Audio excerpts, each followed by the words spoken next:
Ano na ba talaga ang dapat gawin? Ano ba ang mga options ng Senado? Yan, importante po. Ano bang dapat gawin? Kasi lumabas ang mayroon ng desisyon ng Korte Suprema eh. At ang desisyon ng Korte Suprema, unconstitutional ang impeachment. Ayon sa Korte Suprema, unconstitutional, null and void, void ab initio. Hindi na dapat. Kung susundin ang desisyon ng Korte Suprema, hindi na dapat magpatuloy ang Senado. Pero tama ba na hindi magpatuloy ang Senado? Anong dapat mangyari? Ano dapat gawin? Ano ang pwedeng gawin ng Senado? Yan, ang pag-uusapan natin. Ano ba talaga ang dapat gawin ng Senado sa impeachment ni Sara? Okay?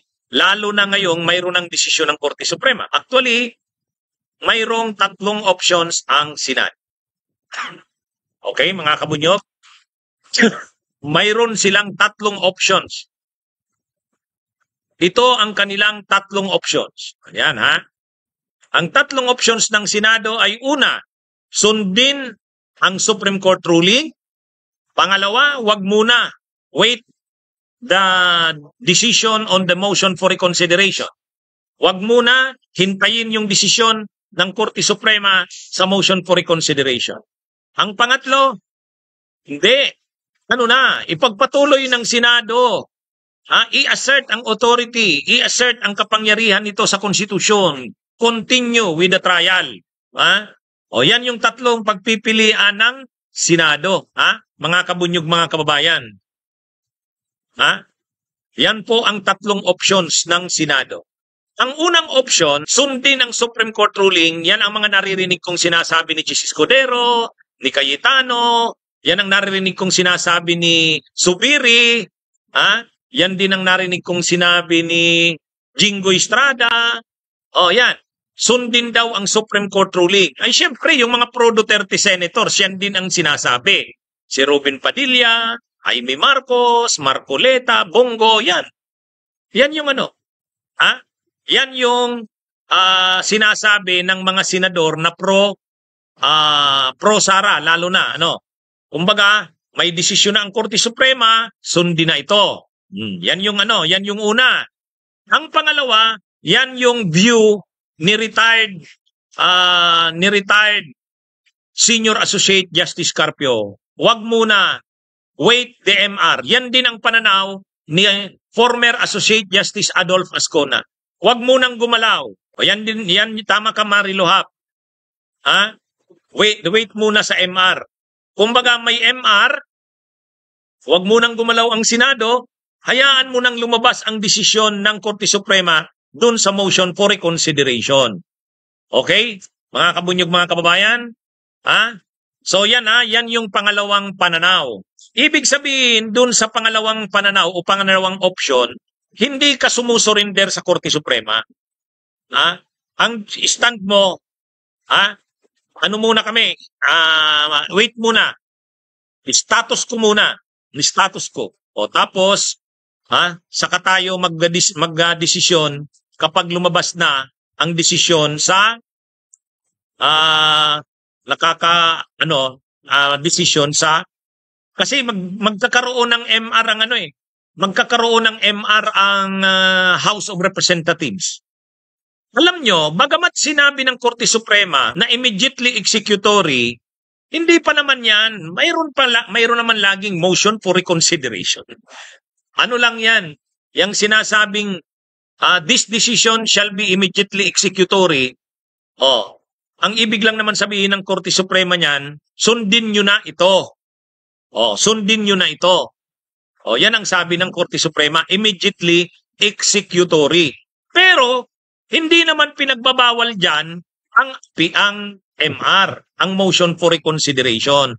Kaya nga mag-EMR ang House of Representatives So, ang sabi sa pangalawa, habang may MR, wag munang mag-desisyon ang Senado. Wag munang sabihin ng Senado na sundin na natin ang Supreme Court ruling. Ang pangatlo na option ay i-assert ang authority, i-assert ang konstitusyon, mag-convene na uli ang Senado, continue with the trial. Yan ang pananaw ni Kiko, ni Bam, ni Risa. Napanood ko si Tulfo. Si Erwin Tulfo, ganun din yung stand eh. Si Tito Soto, ganun din ang stand. So may mga senador na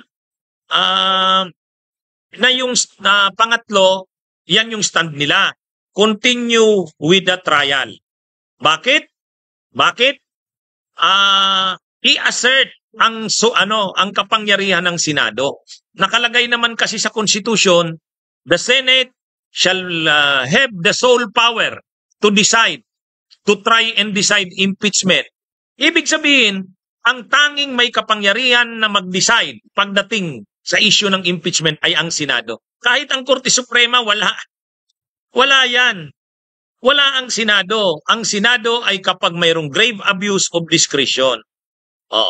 Pero dito, nagsimula na ang impeachment trial, dapat ipagpatuloy ang impeachment. Dahil kapangyarihan yan ng Senado na nakalagay sa konstitusyon. Yan ang ibig sabihin ng pangatlo. Okay? So nakuha na natin mga kabunyog, mga kababayan. Doon sa una, yung sundin na ang Supreme Court ruling, yan yung pananaw nila Cheese, ng mga pro-Duterte senators, pati si, napanood ko, yan ang pananaw din ni Subiri. Si Jingo Estrada, ganyan din. Kumbaga, wala nang marami pang galawan, sundin na lang yun. Desisyon na yan ng Korte Suprema, so sundin na natin. Yan ang number 1. Ang number 2, wag muna. Hintayin muna yung MR. Kasi may motion for reconsideration ng House. Yan naman ang pananaw ng mga justices, retired justices. Si retired Senior Associate Justice Carpio, retired Associate Justice Adolf Ascona. Yung pangatlo, medyo matapang tong pangatlo. Hindi. Huwag nating sundin yung ruling ng Korte Suprema kasi unconstitutional din yun eh. Ang kapangyarihan sa impeachment nasa atin sa Senado, i-assert natin yun. Co-equal natin ang Korte Suprema, hindi tayo under niyan. Dapat makialam lang ang Korte Suprema kapag may grave abuse of discretion. Yun naman ang ikatlong pananaw. Assert authority, tapos i-assert ang Constitution. Sino naman ang may ganyang pananaw? Ang may ganyang pananaw sa mga senador, si Kiko, si Bam, si Risa, Tito Soto. Natutuwa ako si Erwin Tulfo, ganun din ang pananaw. Sabi ni Erwin Tulfo, hindi, dapat ipaglaban natin ang ating authority bilang Senado. Huwag naman tayong titiklop sa Korte Suprema. Alam naman natin hindi tama yung desisyon ng Korte Suprema eh. So huwag nating susundin. Co-equal naman natin sila, hindi naman tayo under niyan eh. Hindi tayo under niyan. So tuloy ang trial. Tuloy ang trial. Yan ang pangatlo. Bakit yung number 2 kasi ang gusto ni retired Senior Associate Justice Carpio at saka ni retired Associate Justice Adolf Ascona? Siyempre mga retired justices yan ng Korte Suprema. Alangan namang sila ang magsabi na, hindi, gawin nyo na yung pangatlo. Ituloy nyo ang trial. Ay siyempre mga naman yun. Retired Associate Justices yun. Mahirap na sila ang magsabi niyan.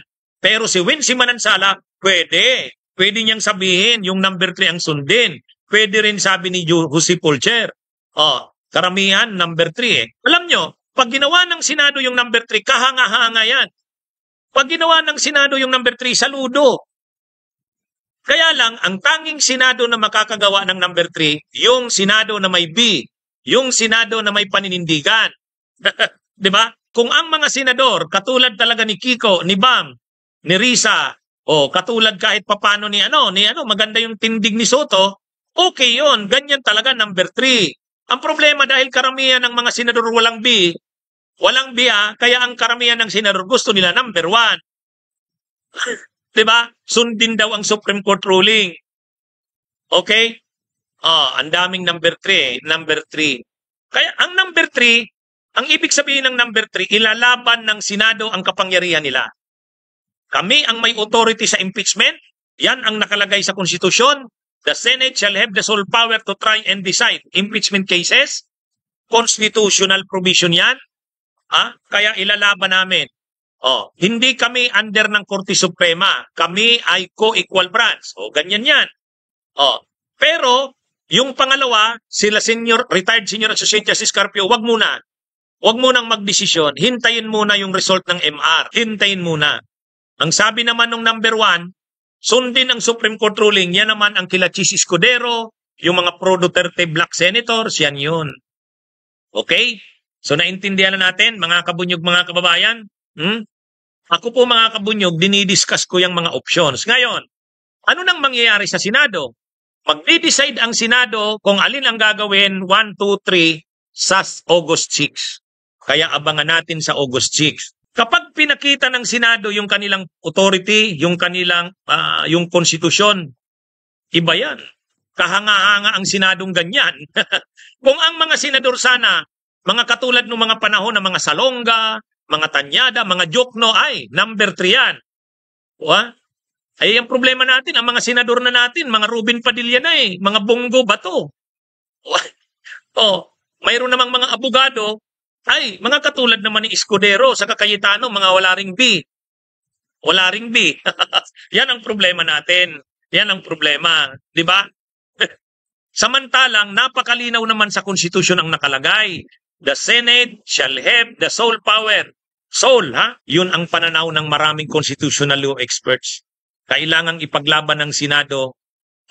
Ang Kamara, ang Kamara, palaban ang Kamara. Palaban. Sabi ng Kamara, while we respect the decision of the Supreme Court, we will not be caught in silence. Ibig sabihin, hindi sila pwedeng manahimik kasi naniniwala sila sa Kamara, sa House of Representatives, na tama ang kanilang pinaglalaban. Kaya mag-EMR sila o yun ang ginawa nila. Anong gagawin mo kapag ginawa mo yung number 3?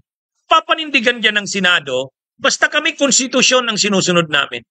Kahit naman ang Korte Suprema, hindi naman kami under niyan. Co-equal yan. Co-equal yan. Ganun ang sasabihin ng Senado. Kaya lang, kaya ba yan ng Senado? Yun ang tanong. Yan ang tanong. Ang problema kasi ng leader ng Senado, si Chis Escudero. Wala kang maasahan. Pinaliwanag ko yung mga sinabi ni retired Associate Justice Adolfo Ascona. Kaya August 6, magdidesisyon ang Senado kung alin dyan sa tatlo ang gagawin. Sundin ang Supreme Court ruling, wag muna, wait na lang muna ng MR. Pangatlo, i-assert ang authority, continue with the trial. Alam nyo kung ang Senado sana matatapang talaga, may paninindigan, number 3 ang gagawin nila. Number 3. Kaya lang, ang hirap kasi. Binuto nyo kasi yung mga Bato, Bongo, Marcolete. Dapat ang binuto ninyo si Luke Spirito. Sino pang dapat mga ibinoto? Yung mga matatapang, Franz Castro, diba? Yung aming kandidato sa Bunyog, si David De Angelo, kung yun ang nanalo, ang ganda sana ng Senado natin. Magandang araw mga kabunyog, mga kababayan. Mabuhay po tayo. Bunyog, bunyog, halikan na kasama ka. Bunyog, kapag buklod ay may pag-asa. Luzon, Visayas, Mindanao, isa ang pananaw. Sa bagong Pilipinas ang bunyog isisigaw. Bunyog.